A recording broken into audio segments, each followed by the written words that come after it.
ties that bind us together are stronger than that which tears us apart.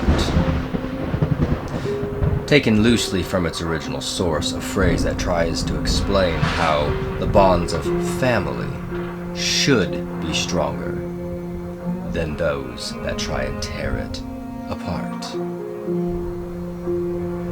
But what if what is trying to tear you apart is something beyond your understanding, beyond your comprehension? Something that lies in wait that you can neither see or hear. But what is trying to tear you apart is there, just like maybe it always has been, waiting for its opportunity. Maybe even from as far back as a previous generation. Almost as if it's hereditary.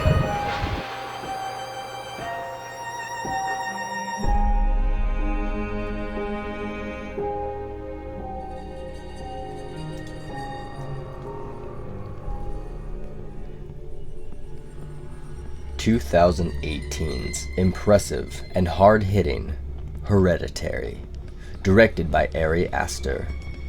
The most modern film on this list, and for good reason. I mentioned back on night number 7 that horror had entered something of a revival, and within that revival, Hereditary is among the most significant, being possibly the most important horror film of this generation.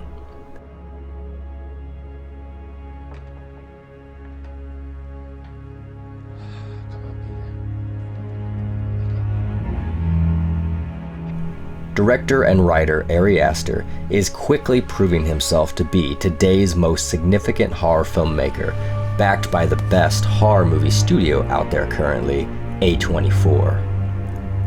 Hereditary is a heart-wrenching film that ascends from horror into the realms of pure drama film, and from drama into the realms of pure horror. A film not for the faint, and one that will punish you if you mistakenly take it too lightly.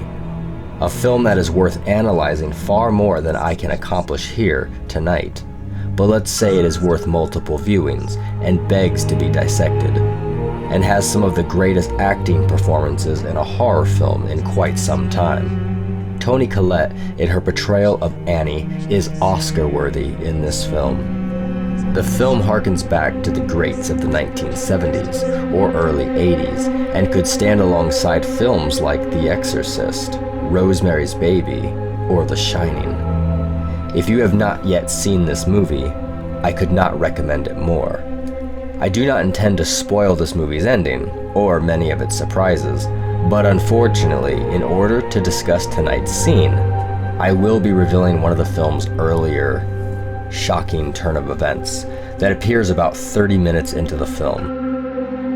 If you do not wish to have any of it spoiled, let that be your warning. Hereditary has layers upon layers of things taking place in it, ranging from the supernatural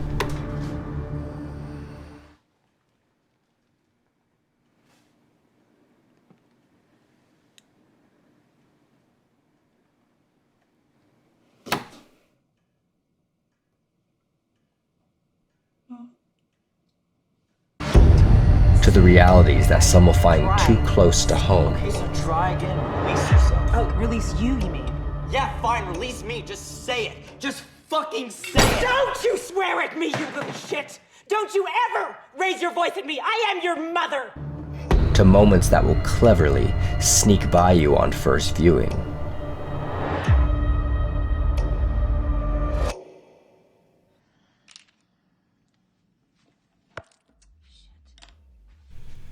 Did you see it? Annie didn't knock that paint over. The film is chock full of moments within moments and secrets hidden within dark corners that could be endlessly discussed.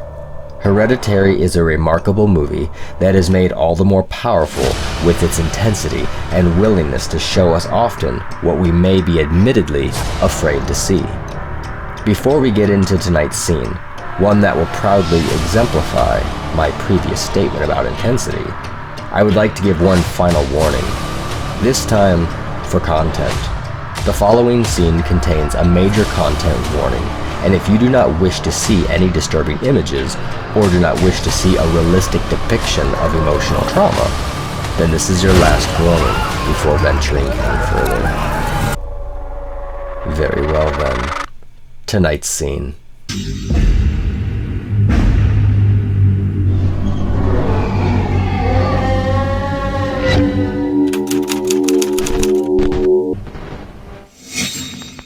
Annie has 2 kids, a son named Peter and his younger sister, Charlie.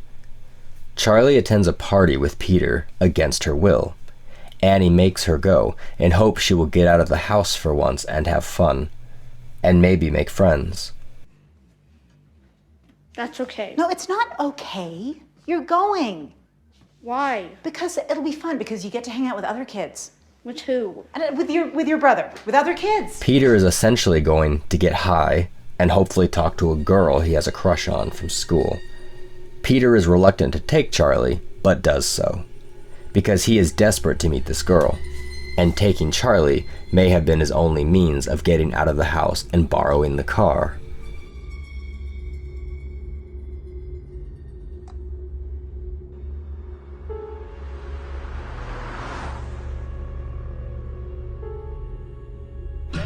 Annie is also unaware of what kind of party it is, as is poor Charlie, who feels completely out of place, especially when Peter abandons her by telling her to go into the kitchen and ask for a piece of cake that is being handed out.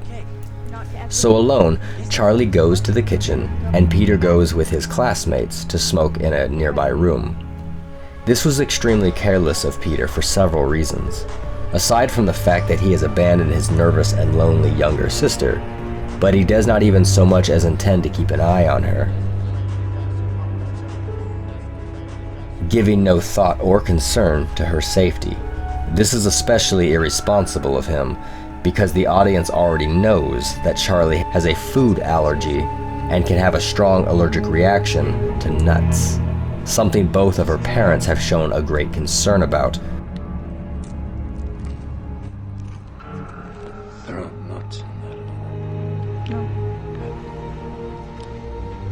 Does that have nuts? Because we don't have the EpiPen. But Peter does not seem to share their concern. Peter? That is until a few minutes after she has eaten the cake, which contained nuts, and she winds up finding him in the room he is smoking in. Are you okay? It's hard to breathe. The film is such a perfect balance What do you mean? of the supernatural horrors you would expect and the horrifying aspects of real-life human trauma that we can so unexpectedly have to face.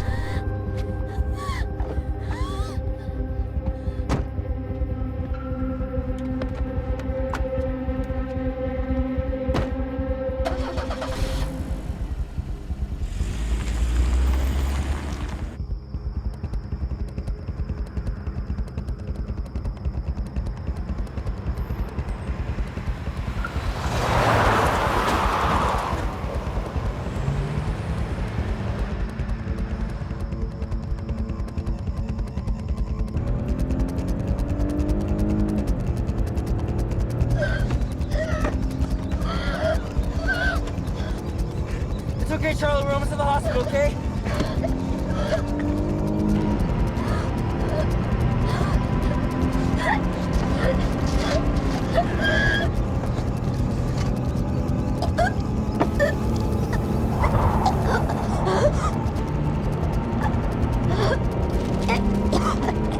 Twilight!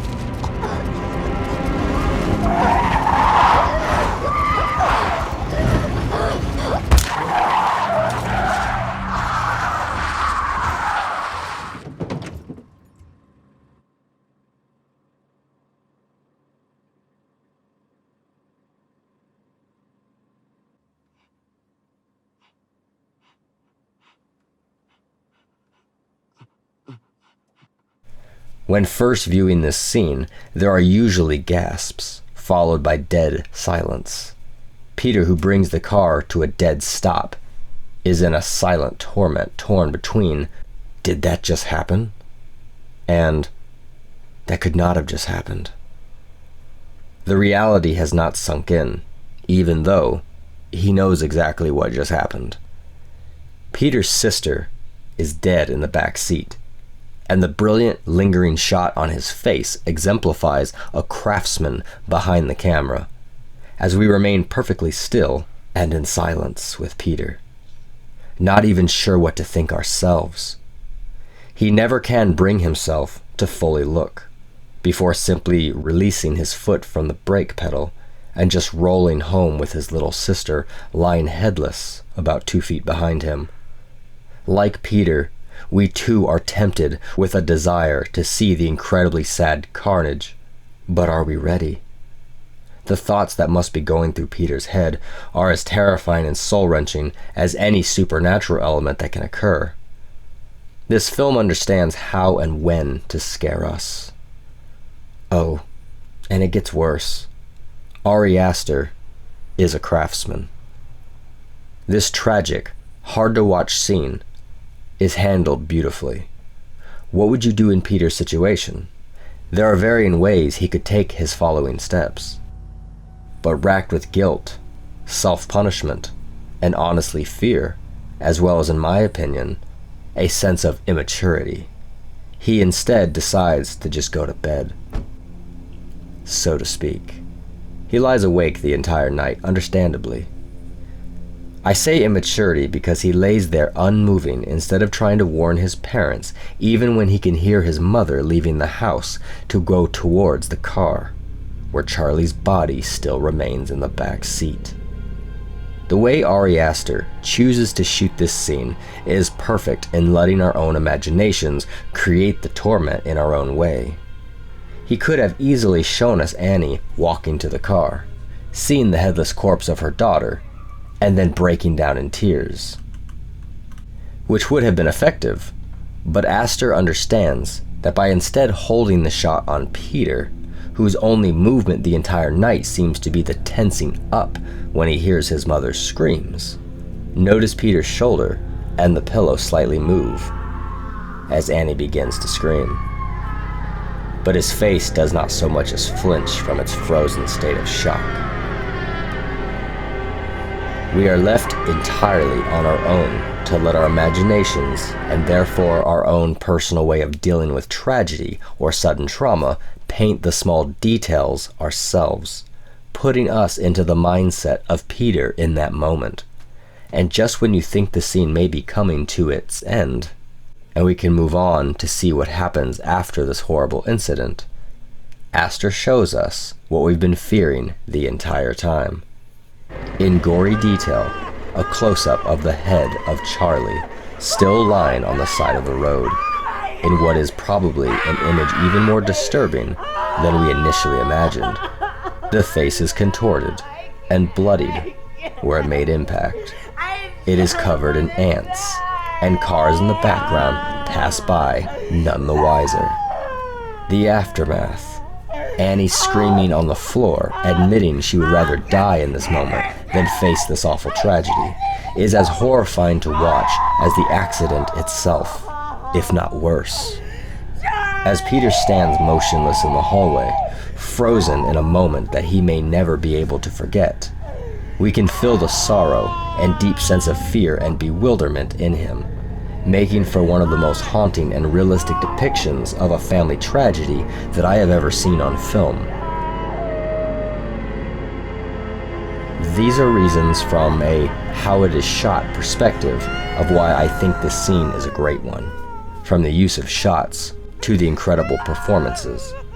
The thing is, though, there is an ever larger reason why this scene is masterful, and how it ties into an incredibly detailed and lovingly built movie that I could spend a much greater amount of time talking about, and I wish I could, but I guess that would unfortunately have to be discussed in another video.